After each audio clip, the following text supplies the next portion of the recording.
welcome back to another episode of A Little Bit Healthier podcast. Today I have Micah Folsom here with me to, you know what, let me just, because I'm going to introduce you sorry. We'll just stop that and I'm going to cut that and well, because I'll introduce you before. So we'll just be like, hey, Micah, thanks for being with us today. I'm so excited to be here. Thank you so much, Meg. As I mentioned in the introduction, you have the podcast, Do Your Crap. And whenever I was reading your podcast intro, I love how you say that you are working with people to cut the crap out of their lives and just bust through that. And that's so true because we all have it, right? Right. Yeah. And I feel like so many people they get lost in all of the stuff. And that's what keeps them from doing the most important things. And so I'm like, that's where it came from. Just do your crap, cut the fluff and do your crap. And then you can move forward and all the things. So so true. I know, and we all have it where it's all like, we have all those things that keep us from our goals and from what we really want to do because we get caught up. So when did you start realizing that you needed to take care of your health and not worry about your to-do list? Yeah. It was in the middle of motherhood. So I grew up an athlete. So movement and just staying active was always a thing. And then as any mom listeners can probably resonate with, like, life happens, right? Everybody else takes precedence. You have your child to take care of, you have your spouse, you have your home, you have all of these things. And you probably are last on the list. And it just is not a priority anymore. It's like, I'll get to it when I get to it, which then never happens. And so for me, it was after I had my first baby, that's when I was like, okay, I really was craving movement. I was craving, like, I need to take care of me. I need to fill my cup in some way. So I found some workouts that I could do from home. And I did those off and on for 4 years, but I was still in this space of like all in, all out. I would be so dialed in, so committed to my health, so excited about how I was feeling.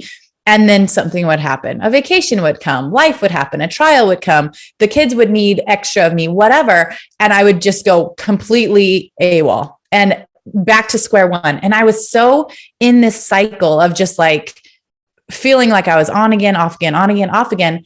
And then about 4 years into that yo-yo is when thankfully I found this health and wellness community that just kind of helped me get my habits to stick, help me really prioritize and make taking care of me part of my every single day, just like feeding my children, just like taking care of the home, just like all of those things were like such an innate part of motherhood. So was taking care of me now. And that's what I needed. So it really was like years into trying to figure it out that I finally found something that really helps me like get these habits to stick. And that's great. You made such a good point there when you say people feel like it's all or nothing. Like if you do it and you're in and you have the schedule and our calendar and then something happens and you stop, and it doesn't have to be square one. You can actually just think, okay, I'm doing things, even sometimes light movement, like get out and go for a walk in between your meetings or something, just to get anything helps. Yeah. And there's so many things, like even just that mindset switch of like perfection. I think this is something that lots of people struggle with, is like, I'm either 100% on, or if I eat one thing and it's off plan, like I'm all the way off and I'm binging and I'm doing all the things because today is ruined, right? Today is ruined. I already screwed up. So I might as well now eat everything that I've been putting off and not eating. And then we'll start back tomorrow. We'll start back. And it's like that mindset of like perfection is killing your goals. It's killing it. And it's killing the energy around it because you've put so much pressure on yourself. Like nobody can deal with that amount of like, you have to be perfect. You have to do it right. So when you really just shift to, I'm just going to make the best choices that I can today. I'm just going to move when I can. I'm going to eat to fuel my body instead of just to lose the weight. Like just shifting why you're doing the things helps. If something happens and you have an extra cookie or whatever, it's not like, oh my gosh, you're a failure, you're terrible, eat all the things. It's like, oh, okay, I ate a cookie. Sweet. Now what's my next choice? How am I going to move through this? And that for me was something that I had to figure out, was that emotional tie to what I was doing and the mindset around everything and the mental side of my wellness. That was something that was not in the cards at the beginning. And as soon as I started incorporating the mental wellness and the mindset work and the how my thoughts were dictating everything, how like the actions I took following those thoughts changed. So that's a huge thing as well, is are you taking care of your emotional wellness, your mental state? Because if you're operating from the same mindset that got you in the stuck position, that got you in the spiral, you're not going to be able to come out of that and create a new normal until you take care of what's going on in between your ears. So that's my little 2 cents on mindset. I'm super obsessed. Yeah, no, I agree. And I read a fact. I mean, this is a statistic. Who knows how it was measured, but that 90% of the thoughts we think every day are the same thoughts we thought yesterday. And when you think of that, those patterns that keep going over and over in your head that you're saying, exactly, you're stuck and you bring them with you. It is once you can break that cycle and catch them, just catch that thought. And that is, and then clear it and think, okay, that's just, I need to change that. I think another thing that I work a lot with people with their food. So I think that it was another thing that you're saying about how you just say, okay, I ate that cookie, so I'm done. And there's so many gray areas, and we all have so many different relationships with food. So food means a lot to everybody in different ways. And so the mindset there and clearing out like really what food, and does it mean nourishment, or is it comfort, or where do you see it, can make a big difference too. Makes a huge difference. I had to go through that whole journey too, of like really unpacking why I was doing the things I was doing, why I was in the pantry at 5 p.m. in the afternoon, because I was so stressed out and anxious from the kids. Like there were certain things that had just become habitual, but I was coping and I was turning to food for it. And it was like, I know that I'm not the only one that does that. I work with hundreds and hundreds of clients, same thing. So really, as you just, instead of judging yourself and shaming yourself for doing the things that maybe right now aren't serving your goals, just get curious about it. Why am I doing those things? What does this look like? Like, what am I feeling when I'm turning to the pantry? Why am I looking in the fridge at 11 p.m. at night when I'm not even hungry? Like, why am I doing that? And then you can start to just understand those mechanisms and understand why you're doing the things you're doing. And when you can disrupt that pattern, those habits, that's when you can make lasting changes. So it's just get curious, don't shame, don't judge, don't beat yourself up, but just get curious. And then it helps you kind of navigate those situations a little bit differently. And that's what helps you be like, oh, okay, when I do this, I feel so much better. When I do this, I actually felt more energized versus feeling sluggish and whatever. Like, and then you can start to move towards what makes you feel your best instead of just like tackling that emotion when you're trying to like cover up an emotion. Lots of times you're doing something that makes you feel good in that moment, but then it ultimately doesn't make you feel that great. So when it's really dialed into like, how can I feel my best? Your choices will also start to change when that's the core versus how can I look better? How can I lose weight? How can I do this like surface level goals? How can I truly feel my best? And then act accordingly. Yeah, I love that, because I think a lot of people start with that weight. So it's like, that's what they're starting with. But then I always say that I'm like, the magic happens when you're actually not making this choice for something like that you're actually making it because that choice makes you feel better. And that's when you have control and you have the power then. So and it's never wrong to start because you want to lose weight. That's how I started. I was like, I want to lose the baby weight. I need to like feel like myself again. That's great. But that's not what kept me on my journey. That's not what kept me making better choices and kept me fueling my body and moving my body and taking care of my mindset. It had to get deeper than that because most of our listeners probably can attest to the fact that you'll be doing the things and not getting the results that you're wanting. Your pant sizes aren't going down. Your waist isn't slimming. Your scale's not moving. And you're like, what in the actual crap is going on? Okay, screw it. It's not working. I'm going back to square one. And this is what generally happens.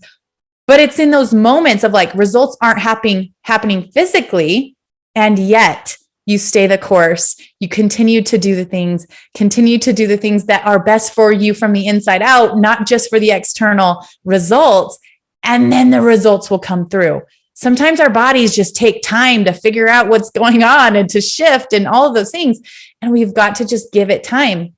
And like you said, when it's really at the core to do what's best for you, your health, then your habits and stuff will align with health and not just quick fix, surface level results that keep you like on that yo-yo wagon. I agree. And that's perfect example because there's so many advertisements and people are bombarded with those quick fixes and they don't bring you back to that core. They're not long lasting. And then you want those results, but sometimes it just, you have to listen to your body and what it's telling you, because it's always giving you information for sure. Absolutely. Absolutely.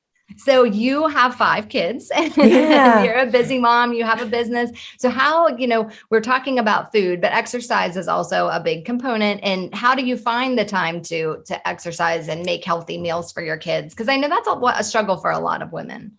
Yeah. And I totally get it. Time was my biggest thing too. Getting to the gym for me became nearly impossible because there were just so many obstacles. Having all of the kids aligned and having our schedules work out and then being able to commute and being able there were so many obstacles in my way. So I work out from home. I just decided to get rid of the obstacles, get rid of as many of the excuses that I could create for myself as I could. So I work out from home. I do it first thing in the morning. And I just find that if I don't get it done first thing, I'm not as good of a mom. I'm not as happy. I'm not as patient. I'm not as loving. I'm not as kind. And so lots of times our kids become our excuse. We're like, well, they need us. They need our time. They need our energy. They need everything. They need me to do all the things. And I get it, but they don't get the best of me unless I take care of myself first. And I saw that early on. And so I'm like, okay, this is for them just as much as it's for me. And so that helped me get over that idea of but I'm taking away time from my kids and I'm taking away time from my family. I was only giving them half of me if I wasn't taking care of myself first. And so I do it first thing in the morning from home. My workouts are generally 20 to 30 minutes long. So they're just super quick. And I've just learned that being consistent with that routine in the morning, it doesn't take a lot of time. And I think that's a big misconception is I need hours. I need hours at the gym or hours on a run or hours doing whatever to actually get results. No, you just need consistent, efficient movement paired with nutrition that's serving your body. And that's the biggest missing link, right? You try to outwork a bad diet per se, and that never happens. So just really simplifying what health is. It's a little bit of movement. It's fueling your body well. It's taking care of your mind. And it's just really being in tune with what you need personally. So that movement can look so different depending on what your body needs and what your goals are. What are some simple tips that help you stay consistent? Just so getting up in the morning and having a consistent time and environment. Yeah, that's the biggest thing is really just making it a part of my normal. So like I mentioned earlier, my healthy habits just needed to become a part of who I was, a part of what I did every day. It's not well, when do I have time to work out? When can I fit it in around everything? Because there's always so much going on, especially with 5 kids, running a business, all the things. It just has to be what I do first thing in the morning, whether we're traveling, whether we're on vacation, whether we're home, whether we're whatever. It just happens in the morning. That's just how I start my day. I don't deal with that internal, do I feel like it? Is it going to work today? Is it da-da-da? It just is what it is. So that alone got rid of the majority of my excuses and roadblocks, was just really building that into my morning routine. And that obviously took waking up a little bit earlier, making sure that I could get it in before my kids woke up, because once they're awake, holy moly, everything is happening. But if for some reason it doesn't get done before they're awake, it still happens. Before life, it still happens. And I say, hey kids, give me 20, I'm going to get this done. And then we can get on with the rest of our day. And I think lots of women, they feel guilty doing that. They feel bad doing that. They feel like I'm taking away. They feel that mom guilt. They feel that whatever. And I just learned that I was not the best human unless I took care of myself first. And so I don't feel an ounce of guilt being hold on, homies, give me 20, I'll be back. And then we can do life. So that's what I would say is just draw the line in the sand and build it into your routine, whether that's at nighttime, it doesn't matter. There's no right time to work out. The best time is the right time for you. So it's just figure out where you can be consistent with it, where it can be a part of your built-in routine, and then find movement that you love so that you actually look forward to doing it. And it's not something that you dread. Absolutely. And I do love how you say the 20 minutes. Like, I do think that's just when you're saying, when you look at the kids and you're saying, okay, give me 20, that's really when you think about your day and how much you're giving. It took me a lot of years too. I was like you, and my husband would say oxygen mask, Meg, because, like you need to take, because it would be like, oh, I can't, there's always a reason I felt guilty. And you just have to get over that. And when you think about 20 minutes out of their day, it's really not that long to be able to go take care of yourself. And if you can't even do it right when you get up, then, everybody gets out the door to school. And then, you can find 20 minutes that you can do something, some sort of movement. I know a lot of people that I work with also have trouble because, with the 5 kids, I'm sure you're on the go. Do you have any suggestions on how you take healthy food or snacks when you're moving around with the kids? Yeah, I love that. So both of my older kids are very into sports. So lots of weekends we're traveling, we have tournaments, we have all the things. So this is where a lot of times it can get so much easier to just be like, meh, I'm just eating all the fast food, what's convenient, grabbing snacks, So it really is just finding snacks that are healthy, that you love, being prepared, packing the veggies. Whenever we go like to tournaments, we stop at the grocery store because, if we don't have stuff to stock a cooler full, that's what we prefer. But if we don't, we'll stop at a grocery store. We'll pick up the pre-cut veggies, the pre-cut fruit, some nuts, some healthy crackers and things for the kids. It's not hard. It's just being mindful of those things. Even road trips, like you can haul up on crap snacks like we used to, or you can fill up your car with snacks that are in line with your goals. Like, it really isn't hard. It's just making that choice to do it. So just being mindful of what options are around you. I mean, Costco has incredible healthy options. I use Thrive Market, and that has incredibly convenient options. We live out in the boonies, so getting to the grocery store it's like a 20-minute thing to get into the grocery store. So it's not just something like I can just go grab something really quick for dinner. Like, I have to plan, I have to be mindful. So having the options to also order stuff online and then have stuff coming makes it a lot easier as well. I'm all about ease. I'm like, make the healthy, convenient options easy and effortless. And then it's not hard to stay on track. Absolutely. As I always even say, keep some snacks in your car, have something or in your bag, your car, just all already have them with you, because I think we're starving. It's dinner time or lunchtime or wherever, and you don't have any time to get to it. And so when you're not planned, that's the time when choices can change. And then, as you're saying, it snowballs, because once you make that choice, then you're like, oh, here I am. And that's and that's when it happens. It's like when you're in that moment of like, I am hangry, I'm ravenous, and you have zero options. That's when you're not thinking straight. You're grabbing what's convenient. You're grabbing what sounds good. You're grabbing all of the things that are just going to satiate that moment. But when you're locked and ready with some nut packs or with some little things, like it's really not hard.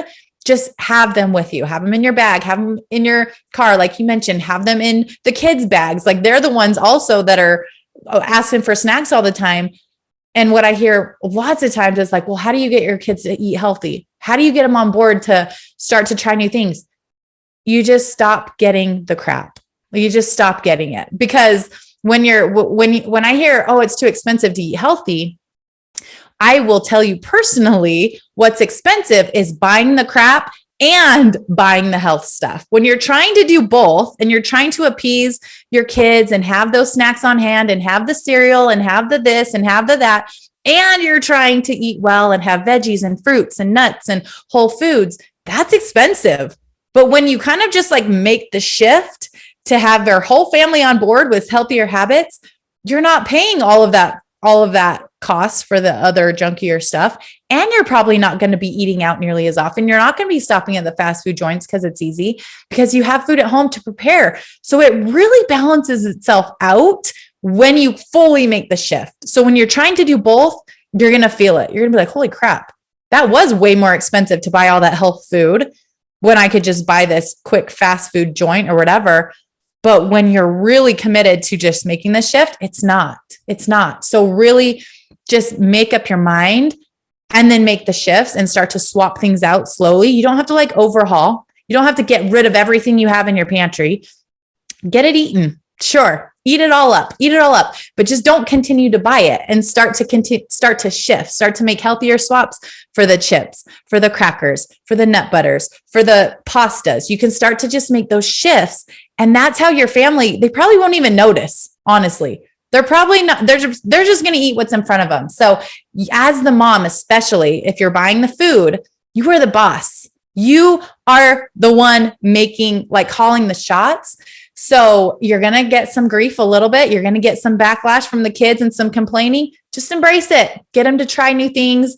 Be ready to have some healthier option, chicken nuggets, healthier option, things that are still going to be familiar to them, easy for them to start to incorporate. And then before long, they're not even going to notice that they don't have the stuff anymore.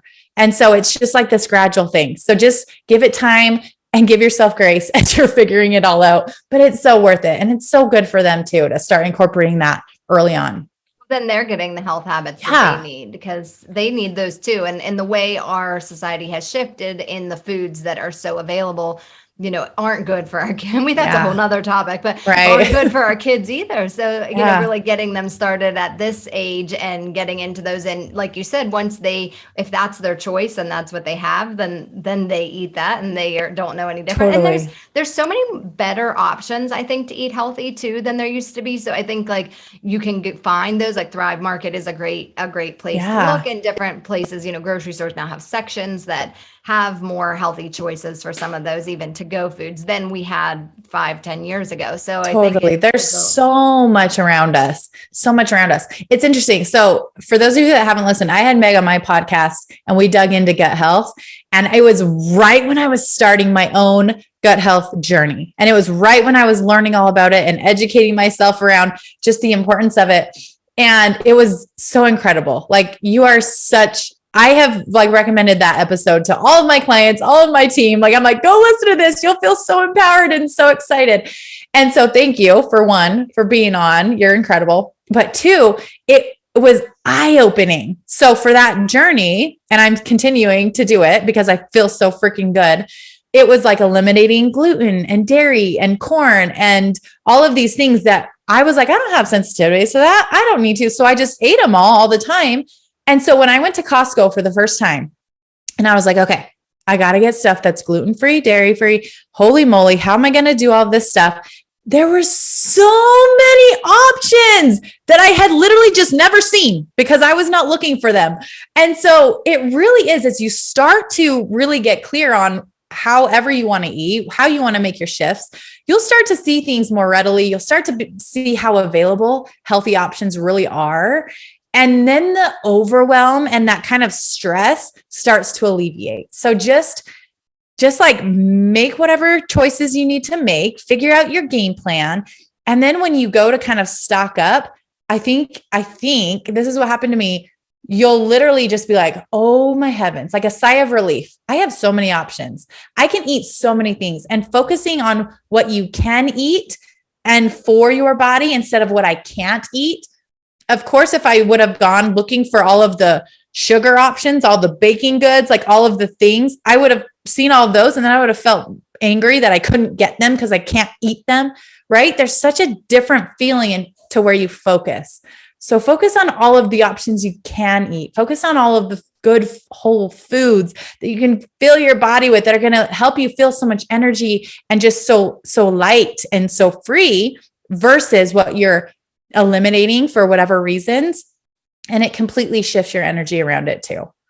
Does, yes. And your taste buds, this is a little fun fact, but your taste buds actually change. So they totally do. It's crazy that they actually, I think it takes 2 to 6 weeks and they actually change. So those things that you felt before weren't as sweet or whatever, then you can eat a blueberry or a raspberry and be like, oh my gosh, it has a whole new flavor. Maybe that you're drowning out with some of that sugar. So I think that's it really does. Yeah, great too. And so what would you, I know you have worked with a lot of clients, with all of these choices. And what are some of the big, I know we kind of talked about being busy and we talked about kids. Do you see consistent roadblocks that kind of come up for people? Yeah. I mean, time, money, all of those things they come up quick. Like it's more expensive. I don't have time for this. The all in, all out mindset of like perfection and trying to do it all right and putting all that pressure on themselves gets in the way a lot and then makes you just want to give up and quit. Feeling like you have to have it all figured out right from the get-go. Like I look at my journey, I'm like 9 years into really navigating what my body responds well to, what feels my best, like what helps me just live life to the fullest. And I have gone through so many different chapters, right? So it's like, give yourself time and don't give yourself the deadline of like, I need to lose 10 pounds in 30 days or else I'm a failure. I need to be in a size 4 by the time I go on my cruise and blah, blah, blah. That sounds stressful to me, but just being like, I want to make choices that just help me feel vibrant, help me feel energized, help my body be able to move without pain. When you're really focusing on those things, that's a lifelong journey. That's not just a quick fix phase. So when you're making decisions that align with those goals, I want to feel that way for life. It allows you to give yourself a little bit of grace and really understand the core. I feel like this is a common thing, the core of why you're doing the things that you're doing. And you'll stay committed to that. Even if you mess up, even if you have whatever, even if you skip a workout, like you're going to be like, oh, sweet, I got it tomorrow. Like I'm good. It's a new day. Let's go. And so just really embracing that lifelong journey aspect of it changes the amount of pressure and stress and overwhelm and all of those things that so many people get stuck in when they're trying to shift habits, create new lifestyle changes. And those roadblocks are the things that like you bounce back so fast if you let those keep you stuck. So I just like the mindset work. I really try to incorporate the mindset work early on with my clients, because as they make those shifts for themselves and understand like, this is so much bigger than just losing the 10 pounds. This is so much bigger than whatever they thought they were starting for. It allows them to step into that kind of driver's seat of their own life and be like, okay, I got this. I'm going to navigate this for the long term, not just for the short, quick fix, not just for this. I'm going to have days where it's not a failure. It's a learning day. I'm not failing. I'm learning. I'm learning how to navigate new situations. I'm learning how to go to social events and not overeat and feel awful or whatever. You're learning how to navigate holidays, how to incorporate your special foods and how to incorporate your goals at the same time, because you can do it all. So it's just really embracing the learning process of it all and giving yourself life to figure it all out and not just a quick phase. Yeah, that's wonderful. I love that, because really when you do the quick phase and you're just doing it for that goal, you often bounce back to where you were anyway. So it's just lifestyle and really embracing it to the point where you're, like you said earlier, wanting to make those healthy changes. Well, thank you so much. Tell everyone where they can find you and follow you and get all your great knowledge. So I hang out mostly on Instagram. You can follow me at Micah Folsom Fit. And then I have some goodies, depending on who your listeners are. I have kind of 3 different options for our listeners. So if you go to micahfolsomfit.com/DYC, that will give you access. You'll opt into my emails. And then on the first email that comes through, it'll say, are you here for like motherhood? Are you here for wellness and nutrition? Are you are you building a business? Are you an entrepreneur? And then I can kind of cater to what you need and send you a free goodie, and then continue to support you on a weekly basis via email. So you guys can grab that too at that link. Oh, thank you so much. That's so awesome. And tell us, the listeners, we talked about so many good tips and qualities, but if you had one thing you would say they could do in their life every day to just be a little bit healthier, what would you pinpoint? I would say, gosh, there's so many things. I would probably say movement. I feel like some type of movement is such a disruptor in your emotions. So if you're feeling overwhelmed, if you're feeling stressed, if you're feeling anxious, if you're feeling whatever, go move your body in some capacity. It breaks up the cycle. It helps give you those endorphins that make you feel so naturally good. And I found that when I get that early morning movement in, especially, my choices following that are also way more aligned. My nutrition choices, what I'm doing, how I'm spending my time, all those choices follow. Versus if I don't do it, then I feel kind of like, meh, my energy is low. I start to eat foods that are less helpful for my body. And so just early morning movement, I feel like is such an anchor to so many different things as far as your health goes. Thank you. That's wonderful. Well, thank you so much for coming today. It was always great talking with you.